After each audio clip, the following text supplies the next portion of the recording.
Il est 6h12, Alexandre Lemaire. Et c'est l'édito de Laurent Tessier. Bonjour Laurent. Bonjour Alexandre, bonjour Marion, bonjour à tous. Rédacteur en chef de l'émission Pascal Pro et vous sur Europe 1 entre 11h et 13h. Alors vous êtes très critique, Laurent Tessier, ce matin à propos des déclarations d'une partie de la classe politique. Oui Alexandre, les dernières 48 heures étaient assez folles.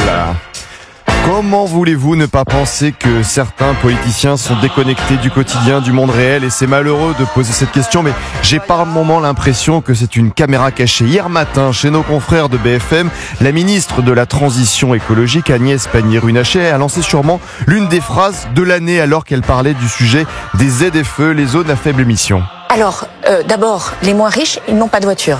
Ce sont ceux qui sont le moins équipés. Les moins riches n'ont pas de voiture. Vous vous rendez compte de la phrase? Et les gilets jaunes n'avaient peut-être pas de véhicule. Et si vous vivez dans un village, une petite commune, comme un tiers de la population, loin des grandes villes, que vous n'avez pas un grand salaire, que vous connaissez des fins de mois difficiles, que vous n'avez pas une grosse retraite, il faut quoi qu'il arrive une voiture pour aller faire ses courses, aller travailler à plusieurs kilomètres, les rendez-vous médecins pour vivre. Il faut un véhicule. Alors la ministre Agnès Pannier-Runacher, qui a même sorti quelques heures plus tard à l'Assemblée nationale un député RN qui l'interpellait. Vous êtes déconnecté des classes populaires. Vous les utilisez, mais vous ne les protégez pas. Comment dire? Je cherche la bonne réplique. C'est notre championne. Moi, je voudrais vous poser... C'est notre championne. Oui, voilà, ça me rappelle aussi une autre déclaration, celle de Valérie Ayé, tête de liste Renaissance aux dernières élections européennes. Lors du débat sur CNews et Europe 1 l'an dernier au mois de mai, elle avait répondu avec la plus grande déconnexion à Fabienne, auditrice d'Europe 1, 57 ans, employée de maison.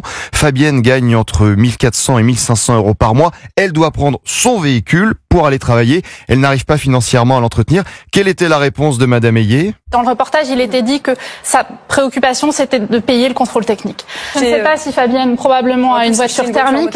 Eh bien, une mesure de pouvoir d'achat aussi, c'est d'aller vers la voiture électrique abordable pour les Français. Comment voulez-vous ne pas penser que certains dans la classe politique sont déconnectés du quotidien quand vous entendez aussi lundi la ministre de l'Éducation nationale, Elisabeth Borne? La ministre qui parlait sur LCP de la question de l'orientation des élèves. Eh bien, écoutez ce qu'elle a suggéré à tous les parents, les professeurs pour les enfants. Je pense que notre problème aujourd'hui, et ça fait l'objet d'une concertation, c'est la question globale de l'orientation. Il faut se préparer très jeune, dès le départ, presque depuis la maternelle, à réfléchir à la façon dont on se projette dans une formation et dans un métier demain. Réfléchir à une formation, un métier dès la maternelle. Elisabeth Borne vient de lancer le retour officiel de l'école des fans. Donc imaginez les prochains jours dans les classes, ça pourrait donner ceci. Qu'est-ce que tu veux faire quand tu seras grande, Fanny? Ramasser les œufs. Ramasser les œufs.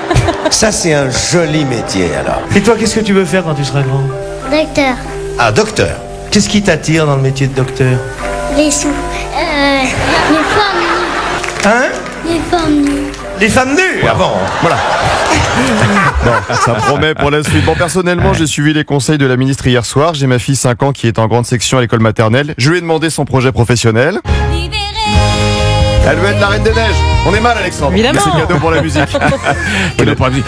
Les souvenirs que vous venez de réveiller, Laurent Tessier, l'école des fans avec Jacques Extraordinaire. Martin, les dimanches devant la télé, les petites s'en lasse pancartes pas. comme ça levées. Hein.